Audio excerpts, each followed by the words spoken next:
వేదిక ముందు భాగంలో ఉన్న భక్తులు దయచేసి కూర్చోవలసిందిగా మనవి. ఈ ఏటి కోటి దీపోత్సవం రేపటితో పరిసమాప్తం కానుంది. రేపు ఈ వేదికపై ముగ్గురమ్మలు వేంచేస్తున్నారు. కంచి కామాక్షి అమ్మవారు, మధురై మీనాక్షి అమ్మవారు, కాశీ విశాలాక్షి అమ్మవార్లు కొలువు తీరబోతున్నారు. మీ అందరి సమక్షంలో కోటి గాజుల అర్చన అందుకోబోతున్నారు. అంతేకాదు రేపు ఒకే వేదికపై 2 కళ్యాణ మహోత్సవాలు వీక్షించవచ్చు. రేపు కామాక్షి సమేత ఏకాంబరేశ్వర స్వామి వారి పరిణయోత్సవం, అలాగే సుందరేశ్వర సమేత మీనాక్షి అమ్మవారి పాణిగ్రహణం జరగబోతోంది. అందరూ ఆహ్వానితులే. రేపు 5:30 గంటల కల్లా ప్రాంగణానికి వేంచేయండి. అంతేకాదు రేపు భక్తులను అనుగ్రహించేందుకు కంచి కామకోటి పీఠం పీఠాధీశ్వరులు శ్రీ శ్రీ శ్రీ శంకర విజయేంద్ర సరస్వతి స్వామివారు కూడా వేంచేస్తున్నారు. రేపు 5:30 గంటల కల్లా ప్రాంగణానికి వేంచేయండి. ఈనాటి కార్యక్రమంలో సభా సరస్వతికి నమస్సులు అర్పిస్తూ, బాల్యంలోనే సమస్త వేదాంతాలను, శాస్త్రాలను, ఉపనిషత్తులను ఔపోసన పట్టి వైరాగ్య భావన, తాత్విక చింతనతో హిమాలయాలలో అనేక మంది యోగీశ్వరుల వద్ద తత్వ చింతనను అలవర్చుకున్న జ్ఞాన సంపన్నులు, కాకినాడ శ్రీపీఠం పీఠాధీశ్వరులు శ్రీ శ్రీ శ్రీ పరిపూర్ణానంద సరస్వతి స్వామివారు, పూజ్యశ్రీ దయానంద సరస్వతి స్వామివారి శిష్యులుగా ఆధ్యాత్మిక చింతనే కాక దేవాలయాల పునరుద్ధరణ, గో సంరక్షణతో పాటు ప్రపంచవ్యాప్తంగా ధర్మ ప్రచారాన్ని చేస్తున్న మహనీయులు స్వామివారు. అంతటి విశిష్ట యోగికి భక్తకోటి తరపున భక్తిపూర్వక స్వాగతం పలుకుతున్నాం.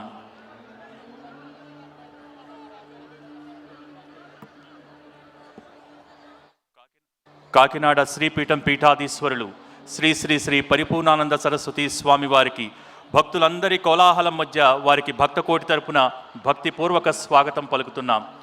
అలాగే ఈనాటి కార్యక్రమానికి విచ్చేసిన బృందావన్ మహామండలేశ్వర్ పూజ్యశ్రీ భాస్కరానందజీ మహారాజు వారు, వారికి కూడా నమస్సులతో భక్తిపూర్వక స్వాగతం పలుకుతూ ఈనాటి కార్యక్రమంలో ఆశీస్సులు అందించవలసిందిగా శ్రీ శ్రీ శ్రీ పరిపూర్ణానంద సరస్వతి స్వామి వారిని కోరుతున్నాం.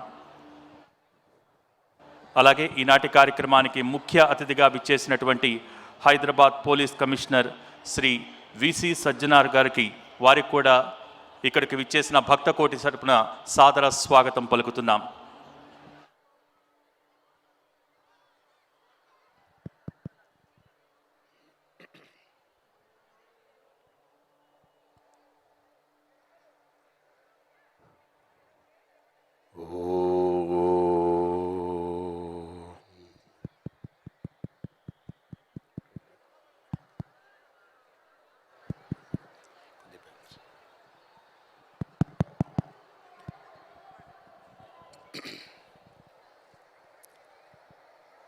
శాంతం పద్మాసనస్థం శశిధరమకుటం పంచవక్త్రం త్రినేత్రం శూలం వజ్రం చ ఖడ్గం పరశుమభయదం దక్షభాగే వహంతం నాగం పాశం చ ఘంటాం ప్రళయహుతవహం సాంకుశం వామభాగే నానాలంకారయుక్తం స్ఫటికమణినిభం పార్వతీశం నమామి.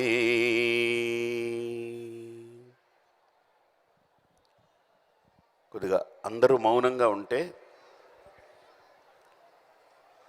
అంటే ఇక్కడ మనుషులు ఉన్నారా అని అనుమానించేలాగా అందరం మౌనంగా ఉందాం.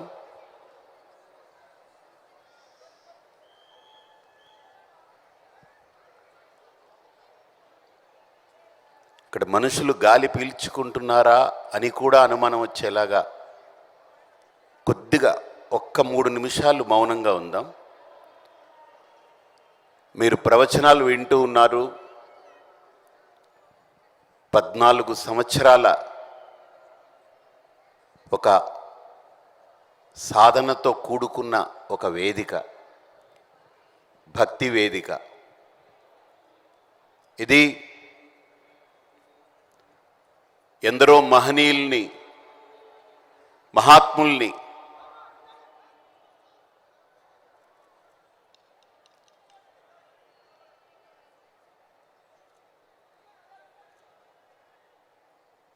బాబు మీరు అరవకండి, కార్యకర్తలు మీరు అరవక్కర్లేదు, వాళ్ళు కూర్చుంటారు, వదిలి. సాధువుల్ని, పండితుల్ని, కవులని,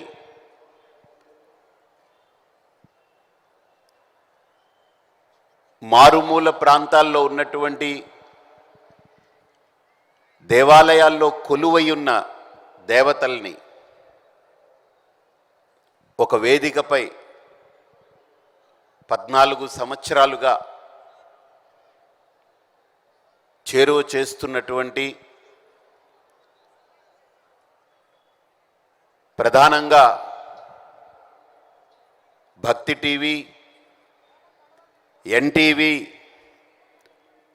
అలాగనే రమాదేవి గారి మానస పుత్రికైన వనితా టీవీ, ఈ 3 కలగలిపినటువంటి ఈ సంస్థ, నరేంద్ర చౌదరి గారు,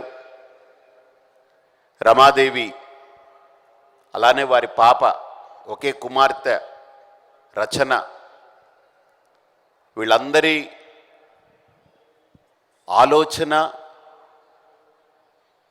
వీళ్ళందరి కార్యదీక్షతో ఈ 14 సంవత్సరాలు కొనసాగింది.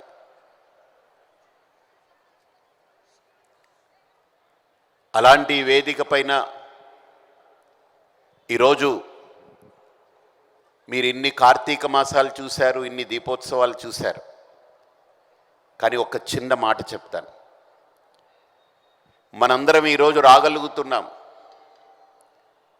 చేతులతో దీపారాధన చేస్తున్నాం, నోటితో భజన చేస్తున్నాం, కళ్ళతో చూడగలుగుతున్నాం.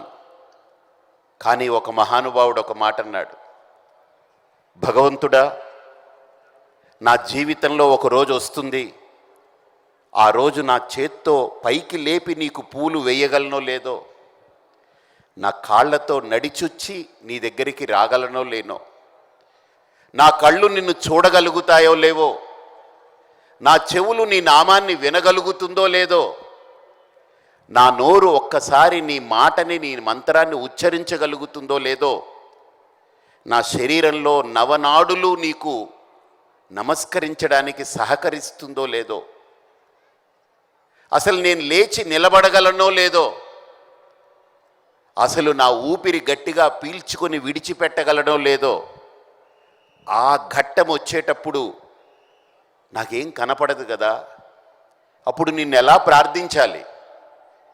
నోరు పని చెయ్యదు, చేతులు పైకి లేవవు, కాళ్ళు నడవలేవు, చెవులు వినపడదు, కళ్ళు కనపడవు, నమస్కరించలేను, నిలబడలేను, కూర్చోలేను. ఆ ఘడియ ఒకటి వస్తుంది కదా, మనం కనుక కొన్ని సంవత్సరాలు బ్రతికితే, అది ఏదో ఒక ఆఖరి గడియ వస్తుంది. కానీ మనం ఇన్ని సంవత్సరాలు చేసినటువంటి ఇదంతా కూడా ఒక ప్రధానమైన అంశమైతే, ఆ ఆఖరి గడియ భగవద్గీతలో కూడా శ్రీకృష్ణుడు అంటాడు, ఆ ఘడియలో స్మరించగలిగితేనే అది స్మరణ. ఆ ఘడియలో నువ్వు నాకు గుర్తుకొస్తే అది నాకు ముఖ్యం. కానీ ఆ ఘడియలో ఇవేవి పని చేయవు కదా, నా మనస్సు కూడా ఊగిసలాడుతూ ఉంటుంది, నా శరీరాన్ని వదిలిపెట్టి వెళ్ళిపోతున్నానని అది కూడా తపన పడుతూ ఉంటుంది. నాకు అప్పుడు ఎవరూ కనపడరు, ఏది వినపడదు. ఆ సమయంలో నిన్నే నేను పట్టుకోవాలంటే ఏం చేయాలి? ఆ ఘట్టంలో నిన్ను నేను వదిలిపెట్టకుండా ఉండాలంటే ఏం చేయాలి? ఏం చేయాలో మీకు తెలుసుకోవాలనుందా? మనం 99 సంవత్సరాల 11 నెలల 29 రోజులు పూజ చేసిన ఆ ఒక్కరోజు, ఆ గడియ, మనల్ని ఇక్కడి నుంచి తీసుకెళ్ళిపోయే గడియలో ఆయన్ని మరిచిపోతే ఎలా ఉంటుందనంటే, పెళ్ళి అద్భుతంగా జరిగింది కానీ మంగళసూత్రం మరిచిపోయారన్నట్టు ఉంటుంది. పెళ్ళి చాలా బాగా జరిగింది కానీ మంగళసూత్రం కట్టడం మర్చిపోయారు హడావుడిలో అన్నట్టు. నేను ఎప్పుడు ఆ మాటకి చాలా గౌరవించా. ఆ ఒక్క ఘడియ నాకు కావాలి. ఇన్ని సంవత్సరాలు నేను చేశానో చేయలేదో మర్చిపోయానో వదిలేస్తానో తెలీదు, కానీ ఆ ఒక్క ఘడియ మాత్రం నేను మిస్ అయితే నేను ఇక్కడ బ్రతికిన బ్రతుక్కి అర్థం ఉండదు. ఆ ఒక్క ఘడియ గురించి తెలుసుకోవాలనుందా, ఏం చేయాలని? ఆ ఒక్క ఘడియ వచ్చినప్పుడు ఏం చేయలేని పరిస్థితి. కానీ ఆ మహనీయుడు అన్నాడు, ఆ ఒక్క ఘడియ వచ్చేటప్పుడు ఎలా ఉండాలో మీకు ఒక్కసారి సాధన చేయిస్తా. నేను అది ప్రతిరోజు చేస్తాను, ఎందుకంటే ఏ రోజు ఆ గడి వస్తుందో తెలియదు కదా. కాబట్టి మీరు కూడా ప్రతినిత్యము 1-2 నిమిషాలు ప్రవచనం చెప్పడం కంటే ఆ గడియ వచ్చినప్పుడు మనం ఏం చేయాలో దానికి ప్రిపేర్ అయితే, ఆ సన్నివేశం వచ్చినప్పుడు మనం అన్నీ సర్దుకొని వెళ్ళాల్సి వచ్చేటప్పుడు మనం ఎలా ఉండాలో అదొక్కసారి మనందరం అనుభూతి పొందే ప్రయత్నం చేస్తాం. అందరూ ప్రశాంతంగా కళ్ళు మూసుకుని కూర్చుని నేను చెప్పే ఆ 1-2 నిమిషాలు మీరు దృష్టి పెట్టండి. ఆ సమయంలో నాకు వేదం గుర్తుకు రాకపోవచ్చు, ఆ సమయంలో నాకు నామం గుర్తుకు రాకపోవచ్చు, ఆ సమయంలో నా పేరే నేను మర్చిపోవచ్చు. ఆ ఘట్టంలో నేనెవరో నా ఉనికే నాకు అర్థం కాకుండా పోవచ్చు. కానీ ఆ ఘట్టంలో నిన్ను మాత్రం వదిలిపెట్టకూడదు. నేను లేకపోయినా పర్వాలేదు, నువ్వే ఉండాలి. నేనేమైపోయినా పర్వాలేదు, నువ్వు మాత్రమే ఉండాలి అని కోరుకునే ఆ భక్తికి నిర్వచనంగా 3 నిమిషాలు మీరు సమయం ఇస్తే, నాకు 3 నిమిషాలు అది మీకు చేయిస్తాను. ఇప్పుడు అది మీరు ప్రతినిత్యం 1 నిమిషం చేసుకున్నా 3 నిమిషాలు చేసుకున్నా విడిచిపెట్టకుండా ఉదయం లేవగానే పళ్ళు తోమక్కర్లేదు, మనం లేచి ఎక్కడికి పరిగెట్టక్కర్లేదు. లేచిన వెంటనే మీరు కూర్చున్న ప్రదేశంలో ఆ 3 నిమిషాలు అలా ఉంటే ఆ గడియ వచ్చే సమయంలో కూడా మనం అలా ఉండడానికి అవకాశం ఉంటుంది. చేయగలమా? ఒకసారి చేతులు ఎత్తండి, వెనకాల దించే. 3 నిమిషాలు అందరూ మనం ఎలా కూర్చోవాలంటే, మనం విడిచిపెట్టే గాలి కూడా పక్క వాళ్ళకి వినపడని విధంగా మనం కూర్చోగలగాలి. అలా అని ఆపేసి కూర్చోకండి. హాయిగా అన్నిటినీ మర్చిపోండి. ఈ ప్రపంచాన్ని వదిలేయండి 3 నిమిషాలు. ఈ ప్రపంచం మనం ఉన్నా లేకపోయినా ఉంటుంది. ఇవన్నీ మనకు ఉన్నా లేకపోయినా ఈ వ్యవహారం నడుస్తూ ఉంటుంది. 3 నిమిషాలు అన్నిటినీ మర్చిపోయి మీరుగా అలా కూర్చుని ఒక్కసారి కళ్ళు మూసుకోండి. నేను ఒక మంత్రం చెప్తూ ఉంటాను, అది వింటూ ఆ పరమేశ్వరుణ్ణి స్మరిస్తూ మీ మనస్సుని నా మాటని వింటూ ఆ పరమాత్మ పాదాల దగ్గర అంకితం చేయండి. ఆ 3 నిమిషాలు అలవాటు చేసుకోండి. చాలా సింపుల్ అది. ఒకసారి అందరం కళ్ళు మూసుకుని కూర్చోండి.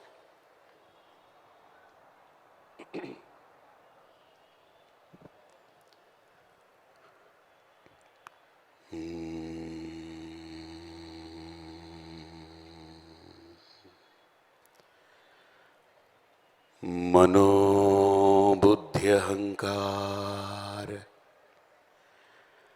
చిత్తాని నాహం న శ్రోత్రం న జిహ్వే న చ ఘ్రాణనేత్రే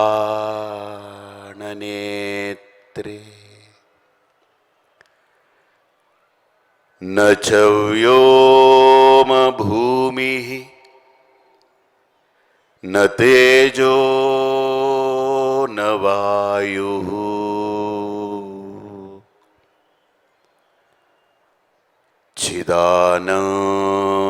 చిదానందరూపః శివోహం శివోహం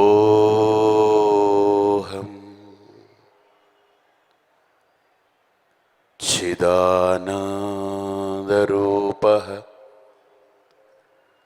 शिवोऽहं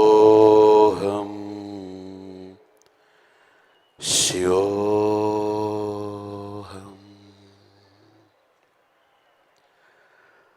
न मे मृत्युशङ्का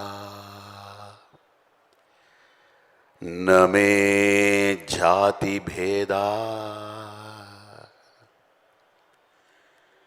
पिता नैव मे नैव माता न जन्मा न धर्मो न चार्थो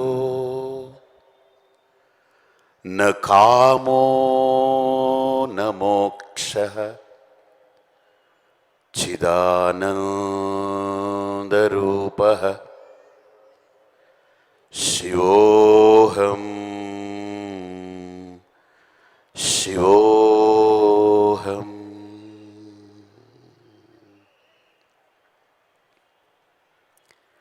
शिवोऽहं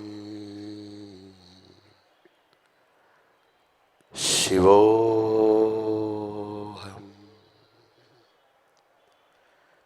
शिवोऽहं शिवोऽहं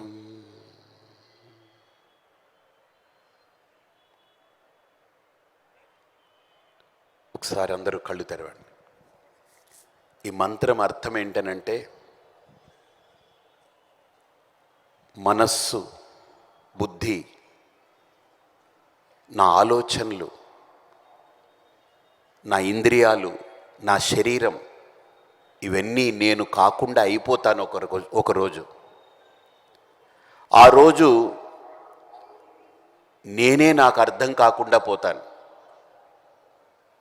నన్ను నేను గుర్తు తెచ్చుకోవలసిన ఆఖరి ఘట్టంలో భగవంతుడా నన్ను గుర్తు చేసుకోవడం కాకుండా నిన్ను మాత్రమే గుర్తించుకునేలా నన్ను అనుగ్రహించు అని ఆ పరమాత్ముణ్ణి, నాకు మృత్యు అంటే భయం లేదు, ఎందుకంటే నేను మరణిస్తే ఏమైపోతానో అనే అనుమానం లేదు. నమే మృత్యు శంక, ఎందుకంటే నా మృత్యు అనేది ఈ ప్రపంచం నుండి పరమాత్ముడి దగ్గరికి తీసుకురావడానికి అది ఒక సాధనంగా భావిస్తా.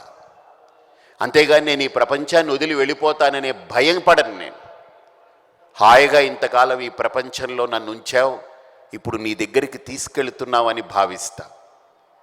నమే జాతి భేద, నాకు ఏ జాతి, నేను ఏ కులము, ఏ మతము అవన్నీ నాకు సంబంధం లేదు. అవన్నీ భూమి మీద ఉన్నప్పుడు గొడవ గోల, అవన్నీ గందరగోళాలు. పితానైవ మేనైవ మాతా న జన్మ, బతికున్నంత దాకా ఆవిడ తల్లి అంటాను, ఈయన తండ్రి అంటాను, ఇది నా అక్క అంటాను, అన్న అంటాను. ప్రాణం పోయేటప్పుడు వాళ్ళు నా వెంట రారు, నేను వాళ్ళ గురించి వెయిట్ చేయలేను. న ధర్మో న చార్థో న కామో న మోక్ష. నాకు మా అమ్మ అంటే చాలా ప్రాణం. ఎందుకు ప్రాణం అంటే ఆవిడకి కళ్ళు లేవు. ఇది ఎన్నో సందర్భాల్లో చెప్పాను. ఆవిడ నన్ను ఈ మార్గంలో ఎందుకు పెట్టిందనంటే ఇతని ద్వారా ఈ ప్రపంచానికి కళ్ళు తెప్పించొచ్చని ఆలోచన ఆవిడలో ఉండేది. అలాంటి ఒక తల్లి,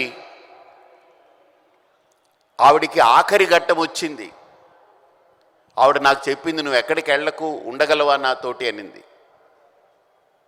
అమ్మ 9 నెలలు నీ కడుపులో నన్ను పెట్టుకున్నావు కదా, 9 నెలలు అక్కడే నన్ను దాచుకున్నావు, భరించావు, కనీసం నీ కోసం ఆఖరి సందర్భంలో ఉండలేనా అన్న. ఆవిడతో నాకు అదృష్టం ఏంటనంటే ఆవిడ ఇంకొక 3 నెలల్లో పోతానని చెప్పింది. డాక్టర్లు అన్నారు 3 రోజుల్లో పోతుందన్నారు. ఆవిడ అనింది నేను ఉత్తరాయణం రావాలి, అప్పుడే వెళ్ళాలి అనింది. అప్పటిదాకా ఎవడు ఏమీ చేయలేరు, నేను సంకల్పం నాకు దృఢంగా ఉందని. ఆవిడ 1,08,00,000 గాయత్రి జపం 4 పురస్చరణలు చేసింది. ఆవిడ అక్షర లక్ష పురస్చరణలు. అలాంటి ఒక గొప్ప వ్యక్తి తన మృత్యువుని తను దర్శించి నాకు 3 నెలల తర్వాతనే వస్తుంది, ఏమీ నువ్వు గాబరా పడొద్దు అన్నారు. ఆ 3 నెలలు మా అమ్మతో బ్రతికే అద్భుతమైన అవకాశం ఏంటనంటే 9 నెలలు కడుపులో బతికినప్పుడు నాకు తెలియలేదు మా అమ్మ ఈవిడ అని. ఏదో బతికేశాను. కానీ ఆవిడ్ని పంపేటప్పుడు 3 నెలలు మా అమ్మతో నేను ఆవిడకు ఒక అమ్మలా బ్రతకగలిగాను. నాకు అద్భుతమైన అవకాశం ఇచ్చింది. ఆవిడ దగ్గరుండి ఆవిడతో పడుకుని ఆవిడతో ముచ్చట్లు చెప్పి ఆవిడతో ఆడుకుని, అక్కడున్న వాళ్ళు కొంతమంది అడిగారు, ఎందుకు స్వామి మీరు మీ అమ్మతో ఆడుకుంటున్నారంటే, నాకు ఎవ్వరూ తెలియనప్పుడు మా అమ్మే కదా పాపం ఆడుకుని నన్ను లాలించి పాలించి, ఎవరూ నన్ను పట్టించుకోరు, మా అమ్మే కదా రాత్రులు నిద్ర మానుకుని అన్నీ చేసింది. ఆవిడ కోసం ఒక 3 నెలలు మళ్ళీ ఆవిడకి నేను తిరిగి ఇవ్వలేనా? ఇది ఆవిడ నాకు ఇచ్చింది, నేను ఆవిడకి తిరిగి ఇవ్వలేనా? చాలామంది అంటారు తల్లి రుణం తీర్చుకోలేమని. అది అబద్ధం. అలా తీర్చుకోలేమని తీసుకెళ్ళి ఓల్డేజ్ హోమ్లో పడేయడం కాదు. తీర్చుకోవాలి, మన బాధ్యత. ఈ భూమి మీద ఎవడి రుణం తీర్చుకున్నా తీర్చుకోకపోయినా, మీరు ఎవరికి అప్పు పెట్టిపోయినా పాపమో పుణ్యమో తర్వాత సంగతి. కానీ తల్లికి మాత్రం గుర్తుపెట్టుకోండి, ఆ రుణం తీర్చుకుని తీరాలి. తీరుతుంది కూడా ఆ రుణం. ఎలాగా? మనం ఆవిడ ఆఖరి ఘట్టంలో ఆవిడకి ఒక తల్లిగా మనం ఉండగలిగితే, అది మగవాడే కావచ్చు, ఆడమ్మాయే కావచ్చు, ఆ తల్లికి మనం ఒక తల్లిగా నిలబడగలిగితే, ఆ తండ్రికి మనం ఒక తల్లిగా నిలబడగలిగితే, నా అదృష్టం మా నాన్నకి మా అమ్మకి నేను ఒక తల్లిగా నిలబడగలిగాను. వాళ్ళ నోటితో నోరారా ఒక మాట అన్నారు, మేము నీకు అమ్మా నాన్న కాదు, నువ్వే మాకు అమ్మా నాన్నవి. నీకు అమ్మా నాన్న అంటే మేమిద్దరం, కానీ మాకు అమ్మా నాన్న నువ్వు ఒక్కడివే అని చెప్పారు. ఇంతకంటే నాకేం కావాలి జీవితంలో? అలాంటి ఈ భక్తి వేదిక మీద నుంచి చెప్తున్నా. ఆయన నరేంద్ర చౌదరి గారు ఉన్నారు అక్కడ. వాళ్ళ అమ్మగారికి ఎన్నేళ్ళు అడగండి. ఆవిడ్ని ఇప్పటికీ ఆయన ఇంట్లో పెట్టుకుని, ఆ రమాదేవి కానీ ఆయన కానీ ఇప్పటికీ నేను రాగానే అడిగా, మీ అమ్మగారు ఎలా ఉన్నారని. పర్లేదండి, ఇబ్బంది లేదు, బాగానే ఉన్నారు. ఎంత 90 ఏళ్ళు ఉంటాయా చౌదరి గారు? 90 ఏళ్ళు ఉంటాయి. అంటే నేను ఎందుకు చెప్తానంటే, మనం తీర్చుకోవాలి ఆ రుణాన్ని. ఆ రుణం మనం తీర్చుకోకుండా ఈ భూమి నుంచి కదలొద్దు మీ కట్టె. అలాంటి తల్లితో అంత అనుబంధం ఉన్న ఆవిడ పిలిచి నాకు నోట్లో గంగతీర్థం పోయి అని చెప్పింది. గంగతీర్థం పోస్తున్నా, నా చెయ్యి పట్టుకుంది. సరిగ్గా ఉత్తరాయణం ప్రవేశించింది. ఆవిడ అలా చూస్తూ, కళ్ళు కనపడదు, ఏం చూసిందో ఏం కనపడిందో, చెయ్యి వదిలేసింది, ప్రాణం విడిచిపెట్టింది. ఆ సందర్భంలో అనిపించింది, నాకు అమ్మ లేరు, నాన్న లేరు, అన్న లేరు, తమ్ముళ్ళు లేరు, బంధువులు లేరు, దాయాదులు లేరు, ఏమీ లేదు. కానీ అన్నీ ఉన్నా ఒకరోజు ఏమీ లేని స్థితికి వస్తాం. ఆ సందర్భంలో భగవంతుడా, నువ్వు నన్ను విడిచిపెట్టకు. ఇప్పుడు నువ్వు నన్ను పట్టుకున్నా పట్టుకోకపోయినా నాకు ఓపిక ఉంది. ఇప్పుడు నువ్వు నన్ను నడిపించినా నడిపించకపోయినా బుద్ధి పనిచేస్తుంది, నా కాళ్ళు పనిచేస్తున్నాయి, ఓపిక ఉంది. కానీ అన్నీ వదిలి నీ దగ్గరికి వచ్చే సందర్భంలో నిన్ను గుర్తుంచుకోకపోతే నేను నీ దగ్గరికి రావడానికి అర్హత కోల్పోతాను. కాబట్టి ఆ ఆఖరి ఘట్టం మన జీవితంలో ఆ భగవంతుణ్ణి చేర్చడానికి పనికి రావాలి. అందుకనే ఒకళ్ళు అడిగారు, ఏమిటి నిర్వాణ షట్కంలో ఆదిశంకర్ల వారు ఏమిటి తల్లి లేదు, తండ్రి లేరు, అమ్మ లేరు, నాన్న లేరు, ధర్మం లేదు, అర్థం లేదు, కామం లేదు, మోక్షం లేదన్నారు. ఎలా లేదు అని అంటే, నేను ఒక్క మాట చెప్పాను, అవన్నీ లేవని కాదు, అవన్నీ నాకు లేకుండా అయిపోయే రోజు వస్తుంది. అప్పుడు కూడా నువ్వే నాకు కావాలి. అందుకనే చిదానంద రూప శివోహం శివోహమని ఇప్పుడు మనం పట్టుకోవలసినటువంటి అవసరం. కాబట్టి ఇంత పవిత్రమైన కార్తీక మాసంలో నేను ఎక్కువ మాట్లాడాలనుకోవట్లేదు. ఎందుకంటే నేను కూడా ఇప్పుడు చాలా దూరం వెళ్ళాలి. మీరు ఏదో నా మాట విని ఉచ్ఛ్వాస నిశ్వాసలు కూడా బిగబంధించి అలా కూర్చున్నారు. కాబట్టి మీ అందరికీ ఈ భక్తి టీవీ తరపున, భక్తి టీవీ సిబ్బంది ఇప్పుడు వాళ్ళు సంకల్పించారు, వాళ్ళు ఆలోచించారు. కానీ ఇంతమంది సిబ్బంది, ఇన్ని వందల మంది మీ అందరి కోసం ఏర్పాట్లు చేయడంలో నిమగ్నమై వాళ్ళు కూడా ఈ కార్యక్రమానికి నిలబడ్డ వాళ్ళకి, అలాగనే భక్తితో ఇక్కడికి విచ్చేసి 5:30కు వచ్చి ఉంటారు, ఇప్పుడు 10:30 అవుతా ఉంది. ఓ సినిమాలో ఇంతసేపు కూర్చోగలరా? ఎంత గొప్ప హీరోదైనా, ఎంత గొప్ప రాజకీయ నాయకుడు వచ్చినా 5 గంటలు కూర్చోగలరా? కూర్చోలేరు. పెద్ద రాజకీయ నాయకుడు వచ్చినా కూర్చోలేరు. ఒక గొప్ప సినిమా వాళ్ళు వచ్చినా మనం కూర్చోలేము 5 గంటలు. ఓ మంచి సినిమా అన్న 5 గంటలు కూర్చొని చూడలేం. కానీ అలాంటిది ఒక భక్తి అనేది 5 గంటలు కాదు, 50 గంటలైనా మనల్ని కూర్చోబెట్టగలిగే శక్తి ఒక భక్తికి మాత్రమే ఉంది. మిగతావన్నీ వినోదాత్మకమైన రంగాలు, ఆహ్లాదాన్ని ఇచ్చే రంగాలు, మనందరికీ మంచి పంచే రంగాలే. కానీ మనలో శక్తిని కలిగించి రగిలించి ఎన్ని గంటలైనా అలా నిలబెట్టుకోగలిగేటువంటి ఆ మంత్రం ఒక భక్తిలో ఉంది.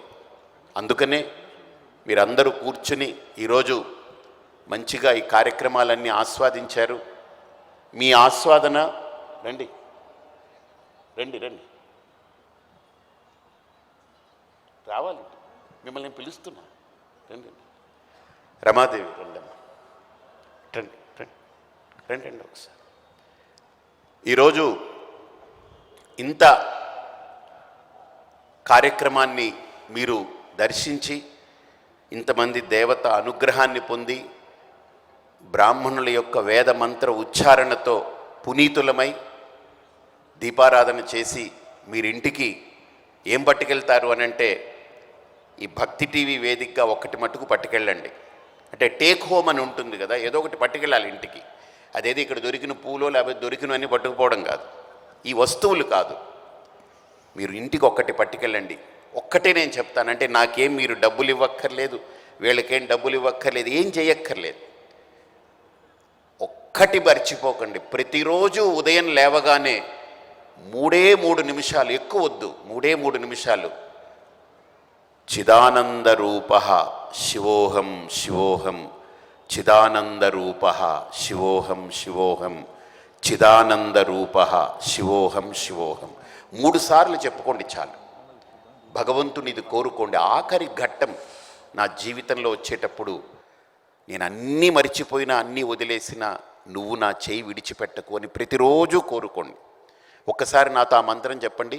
చిదానంద రూప శివోహం శివోహం శివోహం, శివోహం చిదానంద రూప చిదానంద రూప శివోహం శివోహం శివోహం, శివోహం చిదానంద రూప శివోహం శివోహం. కాబట్టి మీరందరూ ఆ నామాన్ని 3 సార్లు ప్రతిరోజు ఉదయం, పెద్ద సమయం కూడా పట్టదు, దానికి ఖర్చు పెట్టక్కర్లేదు, పళ్ళు కూడా తోమక్కర్లేదు. ఎందుకంటే మనం లేచి కదిలాము అని అంటే మన మనస్సు నిలకడ ఉండదు. అందుకని మన మనస్సు కదిలే లోపే దేవుణ్ణి పట్టుకోవాలి. మనం ఒకసారి మన మనస్సు కదిలిన తర్వాత దేవుణ్ణి పట్టుకోవడం కష్టం. ఒక ఆయన నాతో పూజ చేస్తున్నప్పుడు కూర్చుని ఆయన, ఏమండి మీరు అరగంట సేపు పూజ చేస్తున్నారు, చాలా బాగా చేస్తున్నారు, ఎంత భక్తి అండి మీకు, మీరు అరగంట సేపు దేవుడి దగ్గర ఉన్నారు, కానీ దేవుడు మీలో ఎంతసేపు ఉన్నారు అని అడిగా. అబ్బాయి ఎక్కువ ఉండడండి, ఆయనకి స్థిరం తక్కువ అండి, వస్తుంటాడు పోతుంటాడు అన్నాడు ఆయన. చూడండి అతని భావన చూడండి. ఈయనేమో అరగంట దేవుడి దగ్గర స్థిరంగా ఉంటాడట, కానీ దేవుడు మాత్రం ఈయన లోపల స్థిరంగా ఉండడట. ఆయనకి స్థిరం తక్కువ, అప్పుడప్పుడు వస్తాడు పోతాడు, ఒక్కోసారి వచ్చినట్టు కూడా తెలియదు, ఒక్కోసారి పోయినట్టు తెలియదని. అంటే మన మనస్సు కదలిక మొదలు పెడితే దైవాన్ని మనం నిలుపుకోలేము. అందుకనే మీరు, నేను స్నానం చేశానా, పళ్ళు తోమైనా, ఇవన్నీ పక్కన పెట్టేయండి, అవన్నీ ఆ తత్వానికి అవసరం లేదు. కాబట్టి ఉదయం లేచిన వెంటనే మీరు కూర్చున్న ప్రదేశంలోనే చిదానంద రూప శివోహం శివోహం, చిదానంద రూప శివోహం శివోహం, చిదానంద రూప శివోహం శివోహం. స్వస్తి.